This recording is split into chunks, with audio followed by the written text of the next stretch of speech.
Ici Zayana, et ce que je vais te raconter pourrait bien changer ta façon de voir l'amour, la loyauté et la trahison. Tu sais, on parle souvent des femmes fortes, celles qui tiennent tout, qui donnent tout, qui se disent «je vais y arriver». Mais parfois, derrière cette force, il y a une fatigue immense, une solitude qu'on n'ose pas avouer. Moi, j'ai cru qu'en donnant tout, en sacrifiant tout, je bâtirais quelque chose de solide. Mais parfois, on construit un château pour quelqu'un qui rêve déjà de vivre ailleurs.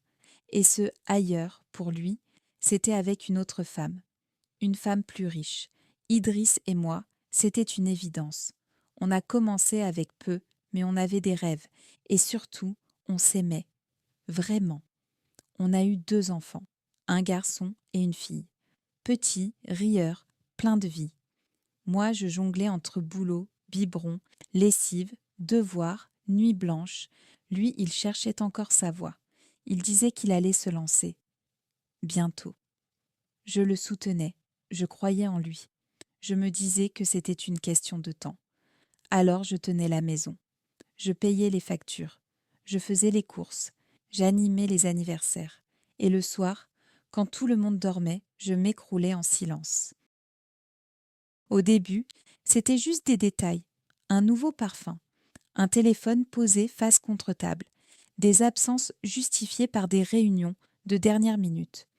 Puis c'est devenu évident. Il passait ses soirées chez des amis. Il rentrait de plus en plus tard. Il riait à des messages que je ne lisais jamais. Et puis j'ai découvert son secret. Une femme, plus âgée, pas belle à couper le souffle, non, mais raffinée, classe. Elle avait tout ce que je n'avais plus le temps d'être. Elle n'avait pas 2 enfants à coucher, pas de repas à improviser, pas de cerne sous les yeux. Elle avait l'argent, la liberté, le calme, et surtout, elle avait du pouvoir. Le genre de femme qui ne donne pas, mais qui achète. Quand je lui ai demandé la vérité, il n'a pas nié. Il m'a juste dit « J'ai besoin de changer d'air ». Elle m'apporte autre chose. Je t'aimerai toujours, mais différemment. Et il est parti, sans remords, sans détour. Il a quitté non seulement moi, mais aussi ses enfants. 2 petits êtres qui l'attendaient chaque soir avec un dessin, un câlin, un papa tu rentres bientôt.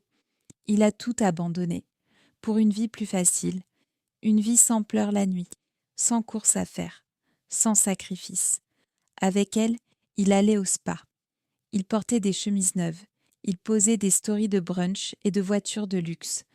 Et moi, je nettoyais le vomi sur le canapé. Je rassurais ma fille, qui pleurait son papa. Je faisais semblant d'aller bien.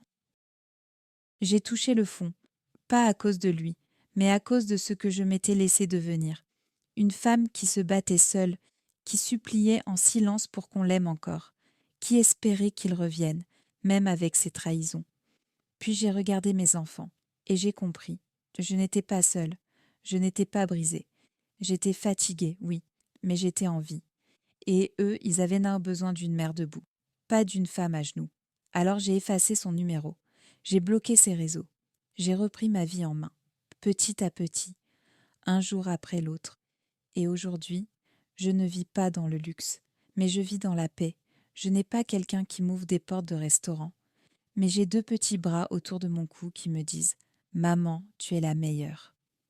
Et ça, aucune richesse ne pourra jamais me l'enlever.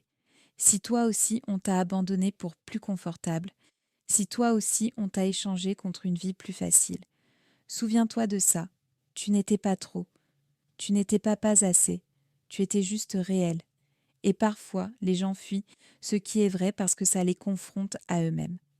Alors relève-toi, pas pour lui, mais pour toi, et pour ceux qui comptent vraiment. Like, abonne-toi et surtout, raconte ton histoire en commentaire. Tu n'es pas seul, Zayana te lit.